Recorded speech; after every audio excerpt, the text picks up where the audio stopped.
দুর্নীতি দমন কমিশন প্রধান কার্যালয় হতে নির্দেশপ্রাপ্ত হয়ে মোরেলগঞ্জ স্বাস্থ্য কমপ্লেক্সে স্বাস্থ্যসেবা প্রদানে অনিয়মের অভিযোগের প্রেক্ষিতে আমরা আজকে আমাদের জেলা কার্যালয় বাগেরহাট থেকে একটা টিম আসছি এনফোর্সমেন্ট অভিযান পরিচালনা করার জন্য। তো আমরা এখানে এসে সরেজমিনে পরিদর্শন করলাম। এখানে যে পরিবার পরিকল্পনা কর্মকর্তা আছে, ডাক্তার, স্টাফ, নার্স এবং যারা রোগী আছে সবার সাথে আমরা কথা বলেছি এবং বিভিন্ন অনিয়মের বিষয়ে তাদের বক্তব্য জানতে চেষ্টা করেছি। তো তাদের সাথে কথা বলে আমরা কিছু ব্যাপারে জানতে পেরেছি এবং আমরা কিছু রেকর্ডপত্র সংগ্রহ করেছি। তো আমরা রেকর্ডপত্রগুলো পর্যালোচনা করে পরবর্তীতে আমাদের ঊর্ধ্বতন কর্তৃপক্ষ বরাবর আমরা পূর্ণাঙ্গ প্রতিবেদন প্রেরণ করব। স্টোরে গিয়ে দেখতে পেয়েছি যে নতুন কিছু ওষুধ এসেছে। তো আমরা এই ব্যাপারে পরিবার পরিকল্পনা কর্মকর্তার সাথে কথা বলেছি যে ওষুধগুলো সঠিকভাবে সংরক্ষণ করা হবে এবং রোগীদেরকে সঠিকভাবে ওষুধগুলো প্রদান করা হবে।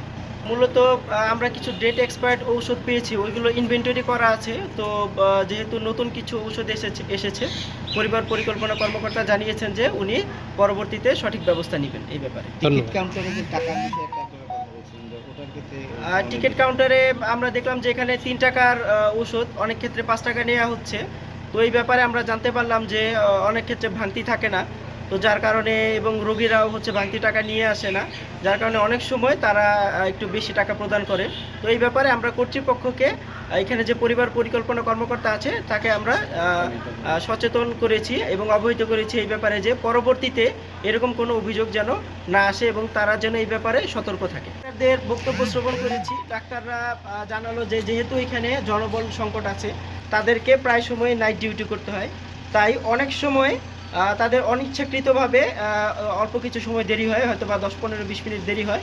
তো তারা এই ব্যাপারে তাদেরকে আমরা জানিয়েছি যেন তারা আরও একটু বেশি সতর্ক হয় এবং তারা জানিয়েছে যে যেহেতু রোগীরা গ্রামাঞ্চল, রোগীরা একটু দেরি করে আসে, তো এই কারণে অনেক সময় তারা একটু দেরি করে আসে এবং তাদের ফিঙ্গারপ্রিন্ট দিতেও অনেক সময় অসুবিধা হয়। তো কর্তৃপক্ষ এই ব্যাপারে ব্যবস্থা নেবে বলে আমাদেরকে অবহিত করেছে।